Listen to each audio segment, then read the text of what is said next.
Hello, everybody. Welcome back to another episode of Chai Time. Today, I'm your host, Alina Minhas, and I'm joined by Asfar Khan, who is an innovator and an educator, and he is going to be our guest speaker for today. And we're also joined by Adnan Yunus, who is our very own, our CEO at Opus AI. So, I welcome both of you guys to Chai Time. So, Umar, you are currently teaching at University of Glasgow. You are a person who has his own YouTube channel. You are teaching programming to kids. You also have worked on these like really creative projects as well. And what really stood out to me was that how you are like making education very accessible to kids. You're also an author. So, can you tell me a bit about? Let's take a step back and tell me about your journey. How did you get into the world of tech and AI and education, all these sort of things? What are your interests? Can you tell me a bit about Okay, first of all, thank you for inviting me, and I'm very happy to be here. I should just start from the journey for from my PhD. I was a MEX scholar. It's a Japanese scholarship, Mount Bushu Gakushu, MEXT. So I went to Japan for that, and over there, when I was trying for my PhD topic, so I was to define my own topic for my that? Okay. PhD and whatever topic I came up with, we call them sensei, my sensei, like my supervisor. He used to reject it. He used to say like it's already been done. It's already been done. So I came up with this another idea, and the idea was that this was back in 2011. So I came up with the idea that I stand in front of a computer. I start telling the computer like what the story is, and it starts to generate the story right in front of me. So that Okay. was how I started. So that was my initial idea.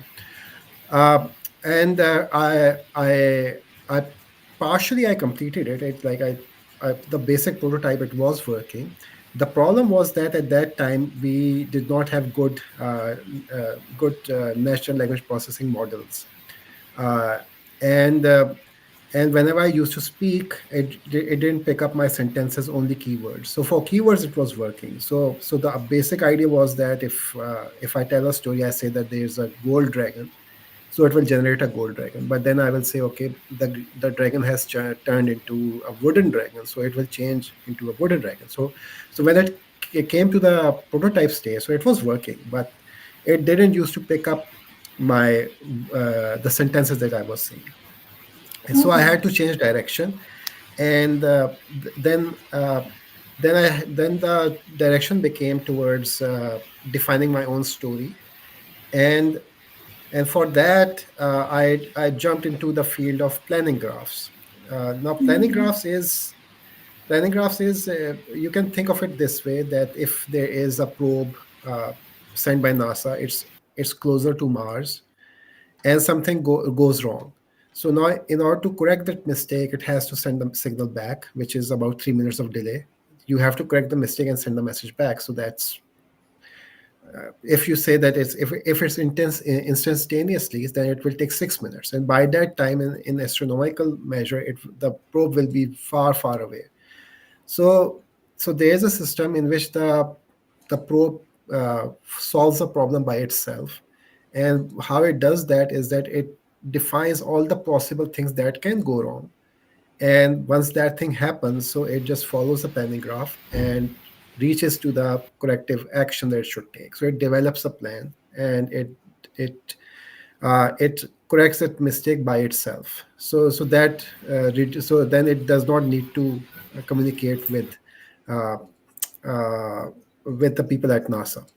So that was my inspiration. And by that I said, okay, if I define a lot of non-playable characters in a story, and I give them their goals that they need to achieve, and now based on the state of the game at any given point, uh, they will create a plan and solve the problem that they are given. So that was the basics, like which sort of pushed me into the AI field. And it was not exactly neural networks, but it was planning graphs, which was a separate direction. I will say that that time was limited by the technology we had at that time. But afterwards, like quite recently, since this generative AI came up, so now I'm looking into my topic again, because now I have the technology available by which I can solve the issue. So that's actually my journey towards AI, but it's more towards the direction of planning graphs, not towards the generative AI. That's a really, like starting from something that really sparks your interest into AI and tech, and then you have a problem at hand, I believe, and then you have to solve it. I think so. It's a really, wonderful journey if you were about to, like, become an author and make that thing available for children as well. And because you have your own YouTube channel where you teach programming to kids, so that's something I believe really is helpful for students and everybody else as well. And my next question to you would be, when we talk about companies like Google, when we talk about these tech giants like OpenAI, what role do you see them playing in the future of education and future of educators as well? Okay, so uh, I think that there's a really bright role in the future for AI, and for as educationist myself. Previously, before teaching at University of Glasgow, I was at IBA in Pakistan, and the problem that we were having was plagiarism, and that was the issue, that students were using ChatGPT at that time. Now it's Gemini as well. So they were using these LLMs to generate the answers, but even for the programming assignments and everything. And people were hell bent on finding like how to catch plagiarism at that point. And soon I realized, like, that's not the right way of going about things. Because AI is a tool, and it's very much like when you start math, they don't let you use a calculator, and as you grow older, you use a calculator, but then you don't use a scientific calculator. But then as you grow older and you learn more, you even end up using the scientific calculator. And that's the same position that we should take when it comes to AI. So because AI, it once obviously, what happens in math is that first of all you develop skills, and once you have those skills, you start using the tools which make the calculation easier, because you already know the calculation. You don't have to go through adding everything mentally to get the answer. Same is the case with AI. Once you have developed the skills, when programming skills or lighting skills or anything, then you can use AI uh, to learn something or to produce content. Even if you have to submit something, produce content, and that, as an educator, it gives us the ability that we can now teach more in the same course. And so because now we know that the students are going to generate some stuff using chat gpt or gemini, so now this gives us the liberty, like, okay, if you can make your life easier, so let's make your life a bit more tougher, and let's add more content to it. So you have, okay, you can use the tool, but now you have to produce more. And which is, I think, is a good thing, because now after a very long time, the curriculum is going, it needs to change, it needs to add more content, and we need to cover more. So that is the direction in which I think AI is going to play a significant role, and that is where I believe that the educators need to step up. You cannot uh, you cannot take the same curriculum and same lectures that you have been teaching in the past and use them again in the current generation. We have to move forward, and we have to improve the curriculum in that case.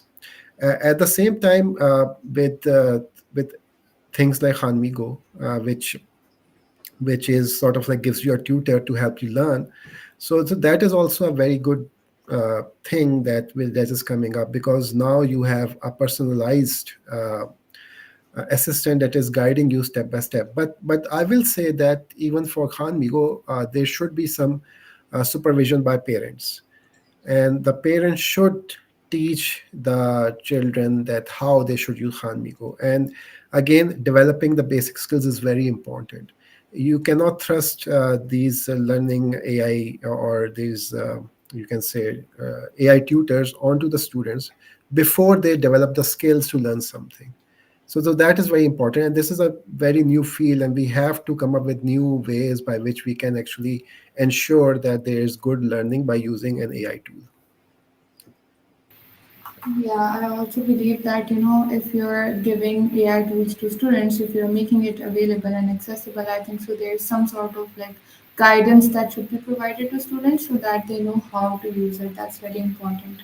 And there are a lot of tech giants who are like getting a lot of criticism when it comes to how they are handling the matter of AI.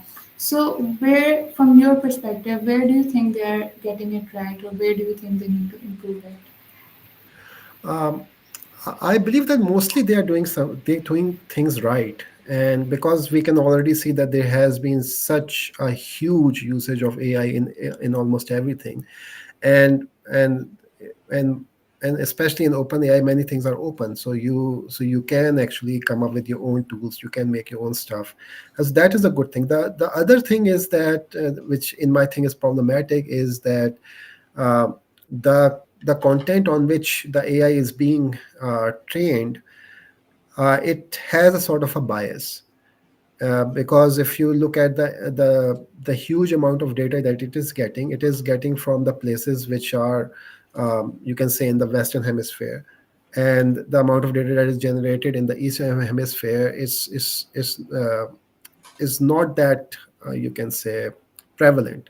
So the AI is being trained on their own ethics and their own values, and and then there is some kind of censorship that is also going on. So there's some censorship over there that we don't know, like, what is acceptable, what is not acceptable. So they can, like, they are controlling that. At the same time, we do not know that with all these devices, what the AI is listening to, what kind of data they are getting from us.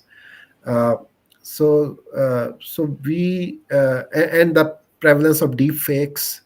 For example, if there's a deepfake video of somebody, and it becomes viral, and now once the person, his reputation is ruined, then even if somebody says like, oh, it was all fake, but that doesn't help because the reputation is ruined already.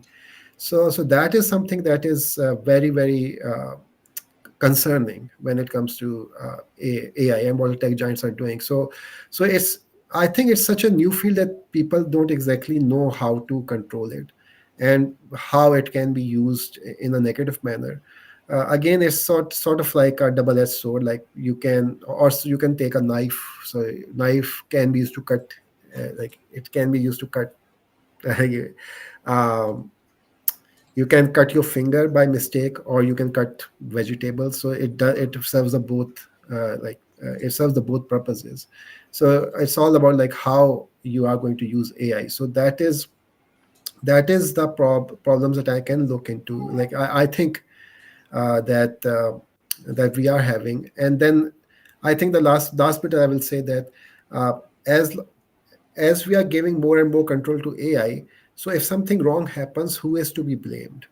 If there is a self-driving car and accident happens, so are we going to blame the AI? Are we going to blame the technology, or are we going to blame the people who created the technology?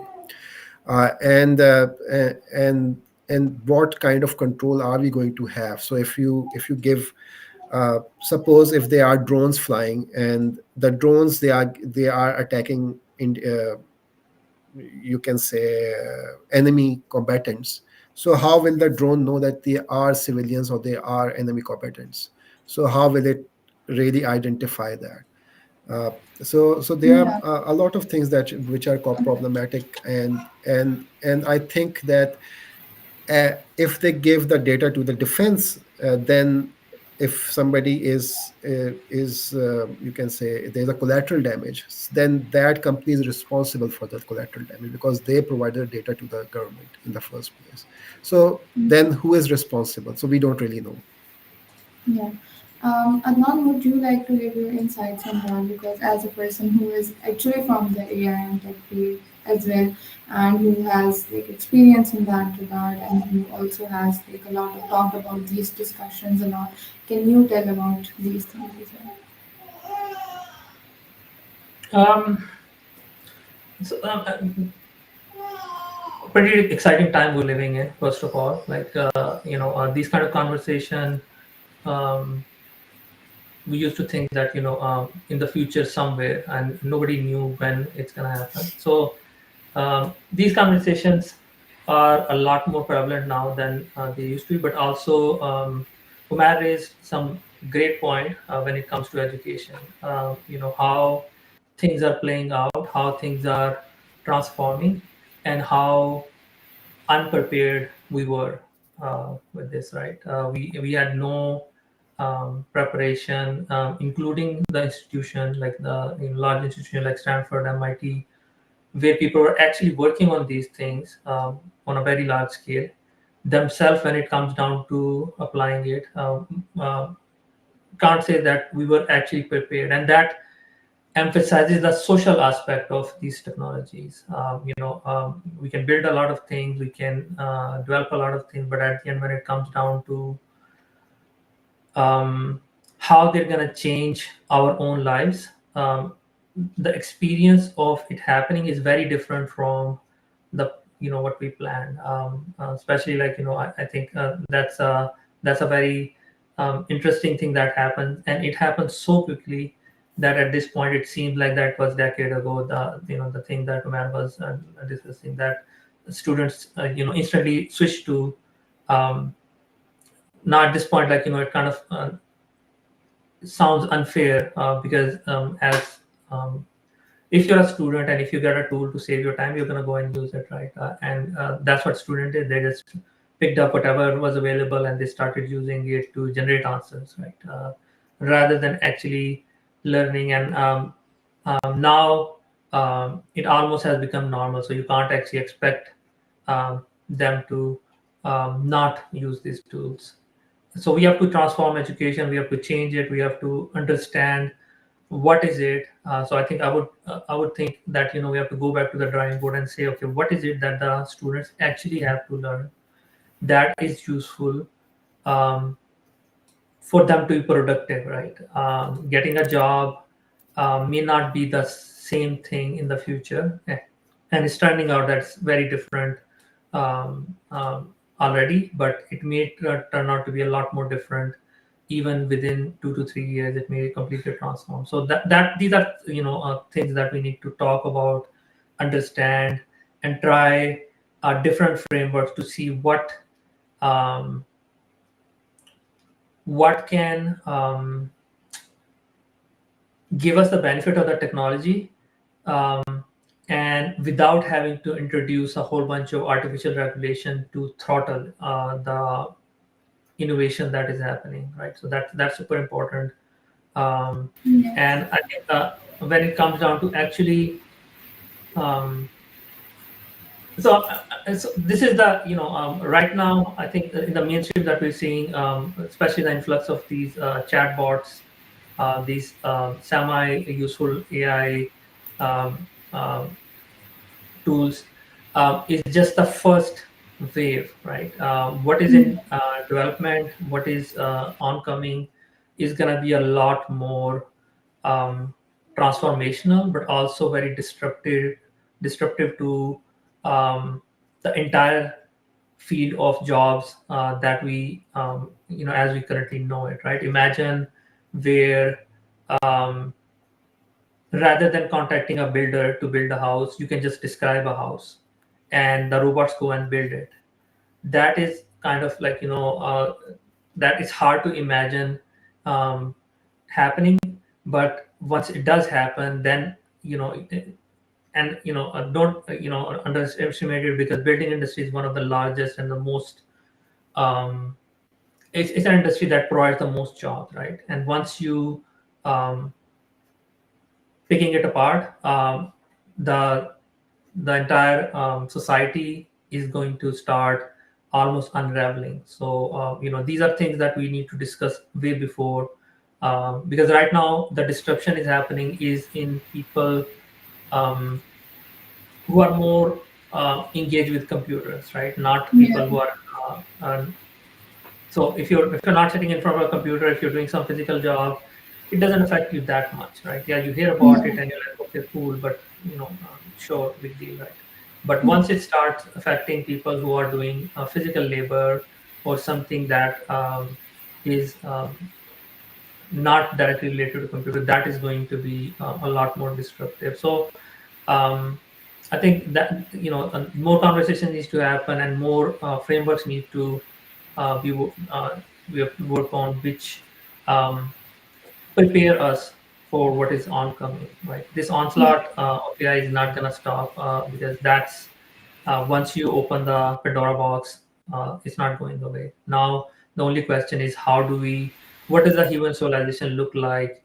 Let's say 10 years down the line. What are the changes that we see? What are the jobs that um, what are we actually teaching or educating um, the next generation and the next generation? Because the next generation, so this generation still saw this transformation to happen, right? The next generation is going to take it for granted that it has always been there. And what now? So yeah, I think yeah, Yeah, education is and I something that also we're interested in. Yeah, Yeah, and I sure. also had to mention anybody who's watching it and has a question, they can just write in the chat box, and both Adnan and Umair would love to answer your questions. And as we were talking about education, moving forward with the question about education, which was Umair mentioned the software which was Khan Migo by Khan Academy. So, Umair, my question to you as an educator would be you have mentioned Khan Migo that it is one of the softwares that is revolutionizing education, right? So, how do you think it's going to help teachers personalize their curriculum, personalize the sort of like syllabus that they're teaching everybody? How can it help them do that? When it comes to the teachers themselves, I think it's going to. The good thing is that what it can do is like whenever you're making something, so sometimes you tend to miss something. Even if the best of the teachers, so when even if you're a good teacher, so what happens every semester you have to look at your course again and add more details and more details and more details. And sometimes you come to realize like the book that you were following, it had some missing information, and this other book had that information. So Yes. then but unless you look at that book, you don't know about that. So in this case you can ask the AI to, okay, tell me the for my course what should be the contents that should be part of my course, and then it will give us all the content, and by looking at the content we can verify like what we are teaching is correct. And and then we can also ask the AI like normally how much time it takes for a student to understand a certain concept. So then we get this analysis from all over the world, like what the students normally think about something, and the AI can return us that information, and based on that we can fine tune our curriculum much more than before. And then as I said, that since we can add more information and more data into our curriculum, so we can further enhance our curriculum using tools like Hanmigo. But at the same time, uh, again, Hanmigo is a tool. The basic uh, you can say traditional way of teaching, like you going to a class, getting the lecture, understanding a lecture, and then coming back. So that is going to be there. It's not going to move away. But now we will have more tools by which what can happen is that we can always say, hey, you have taken the course, but once you go back you have to do your homework, and you can do your homework yourself, or you can use this good uh, AI tutor, which is going to help you in taking this in understanding that topic. And I think all the tutors who make money by through tutoring, they are going to get a major hit at this point, because now everybody is going to use that tutor instead of paying for some tutor. So that is something that is going to, I think, happen. So the good thing is that you can personalize the tutor as per the student. So a student who is suppose weak at math, so then the tutor can reorient itself by teaching by spending more Yeah. time on math.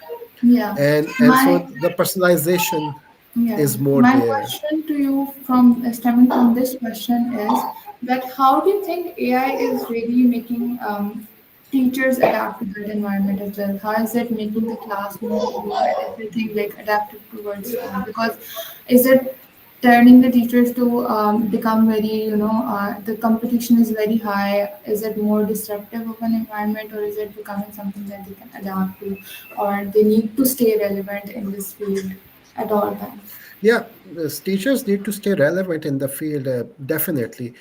For example, since I am CS based, so and over time, like for example, when I was in my undergrad, so we were doing C++ version 1998, and now it's C++ version 2024.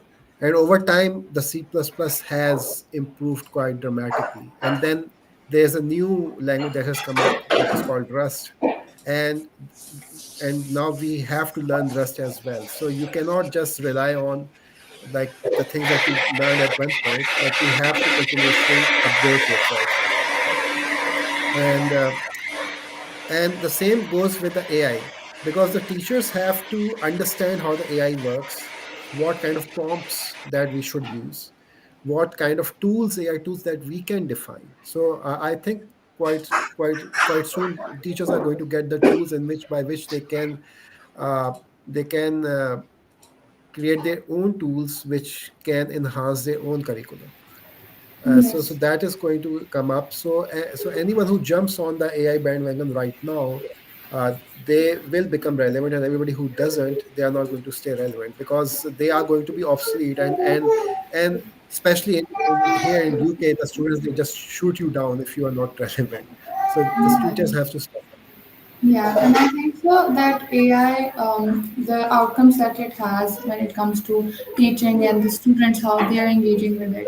How do you think it's impacting that? Are we seeing some positive outcomes when we, adapt and implement AI into learning and teaching? How do you think that's happening? Uh, can you repeat the question, please? I'm saying that what sort of outcomes, learning outcomes, do you think AI is bringing on when we implement AI tools into learning and student engagement?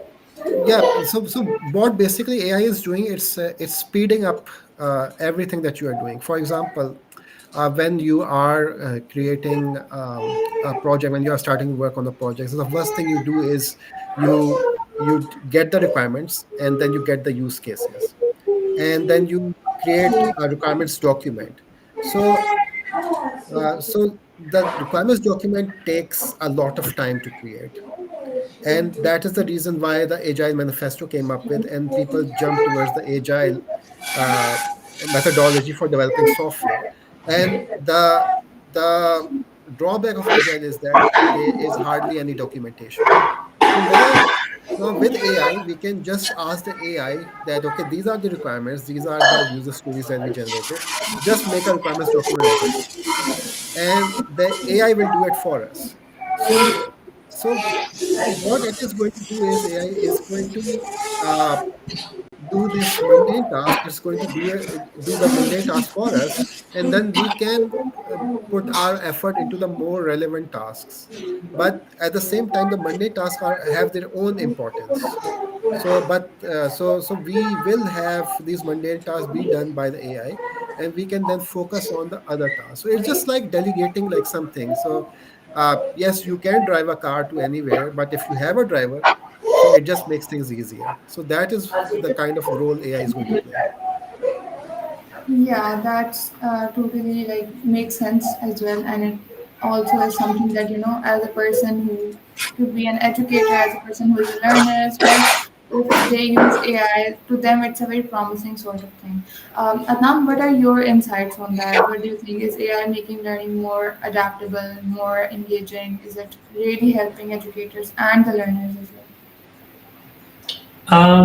It's doing both. Like it's a and it was mentioned previously. It's a two-edged sword. So it's doing, and I can speak about how we train employees, how it's affecting what we're doing, rather than the education field, which is slightly more foreign to us. But think about it this way: it's an accelerant if you use it properly.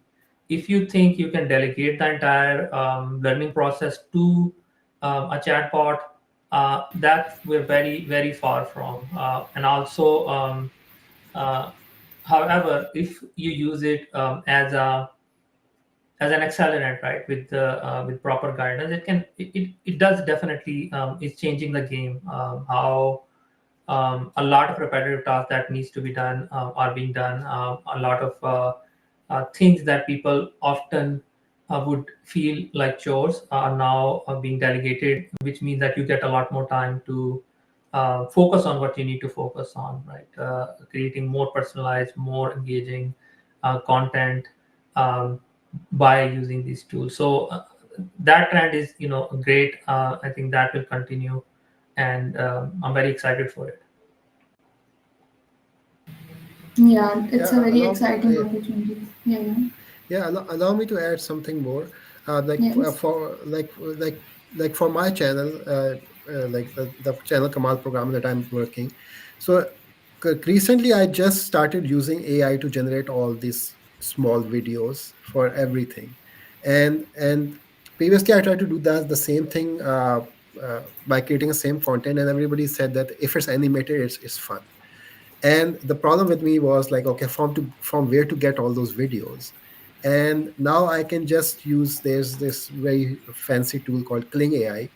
You can just tell the AI that, okay, I want, you give a prompt, and then it generates a video for you. And the video is really good, high quality. So now I just gave it a prompt, it creates a video for me, and I just put it in my videos, and I just launched a video on my YouTube channel. Previously, if I were to do that something, so every single video would take me at least a day to generate. But now it just takes me 5 minutes, and the job is done. So that is like, as Adnan was saying, that it's excellent. So yes, it just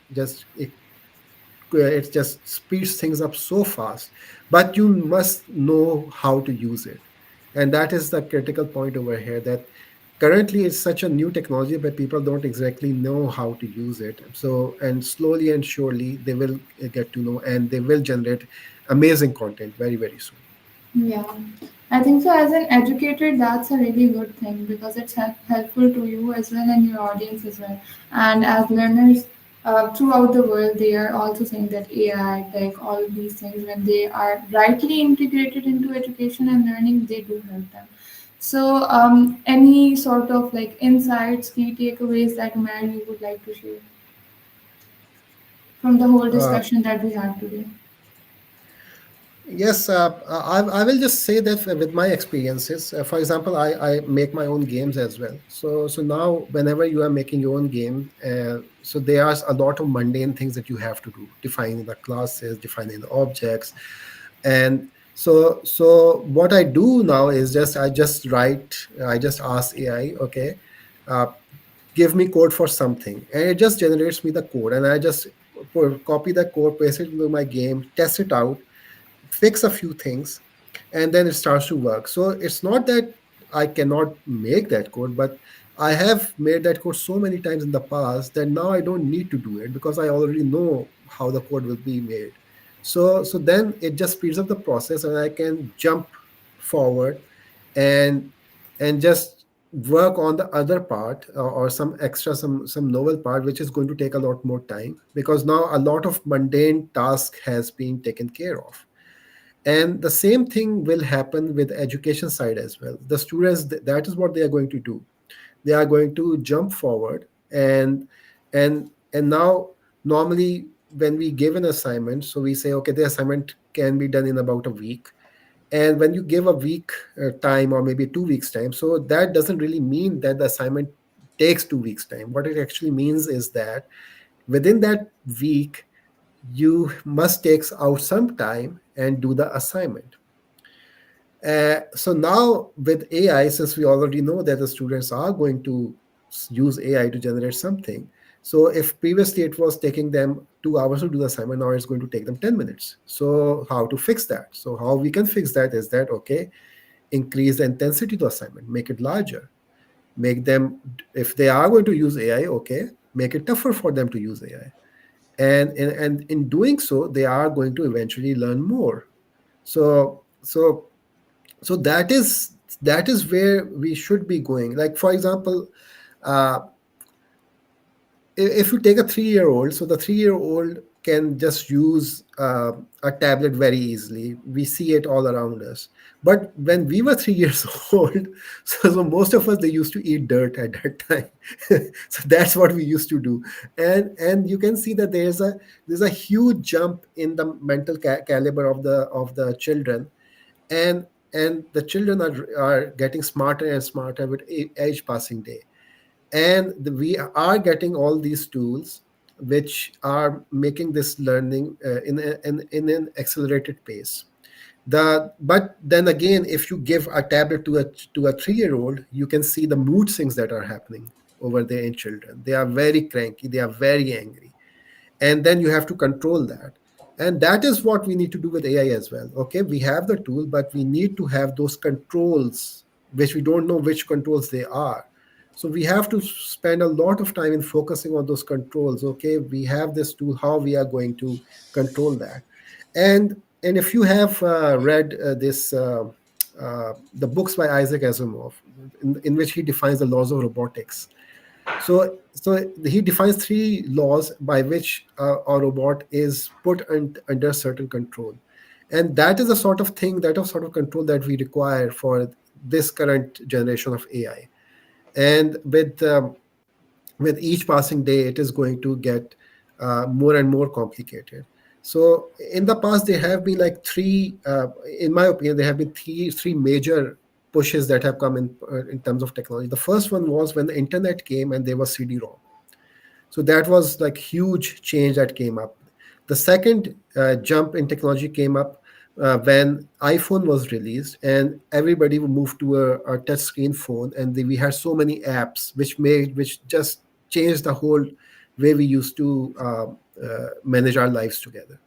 And now the current generation is of the AI. So AI has come up, and we have also this NFTs and blockchain. So all of this going to merge at this point, and we have a lot of cloud computing which is happening. And and I think that is going to have another. There's going to be a big jump when the quantum computing becomes relevant. So when that will come up, so it's going to change the entire scenario. So when it comes to, you can say, encryption, when it comes to data mining, when it comes to storing data, so it's when it comes to AI, so there's going to be a huge jump which is going to happen. And I think that in Pakistan we are underprepared. We are way behind, and unless we just really like work to like catch up to the other world, so we are going to be left, like we are going to go stay in, we will be like living in the stone age as compared to the other countries which are jumping on the bandwagon. So that is where I think it is going.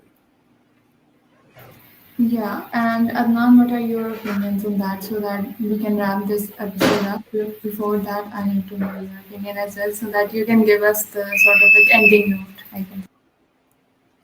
Um, you know, a lot of things are happening, and very exciting things, and great time for education and for educators to um, employ this technology. But definitely,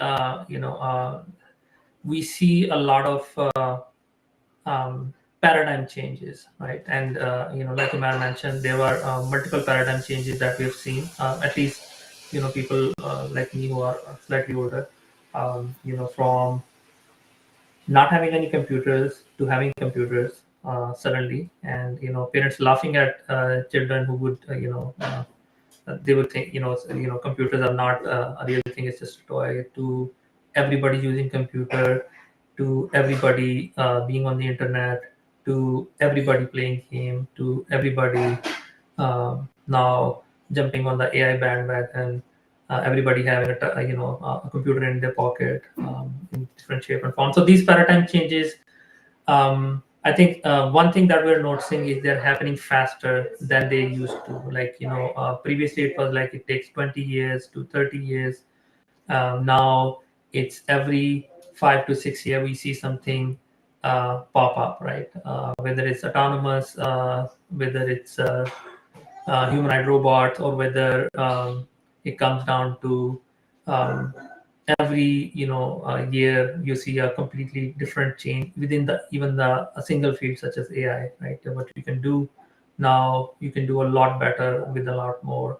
So um, uh, very exciting times, exciting time for educators, and great time to um, um, uh, and Umar mentioned Asimov, and I'm a big Asimov fan, right? Three laws of robotics, if you don't know, like those are something that we grew up with, right? And we used to think that okay, it's going to happen maybe in a century or so, and now we are almost there where we have to figure out how to apply these things um, to the technologies that are being built, because we can see that it's going to happen maybe not next year, but in 10 years we'll have to really start thinking about okay, if there's a humanoid robot walking around and there is a choice between saving its own leg or jumping in front of a car to save a child, what how do we make sure that it makes the right choice?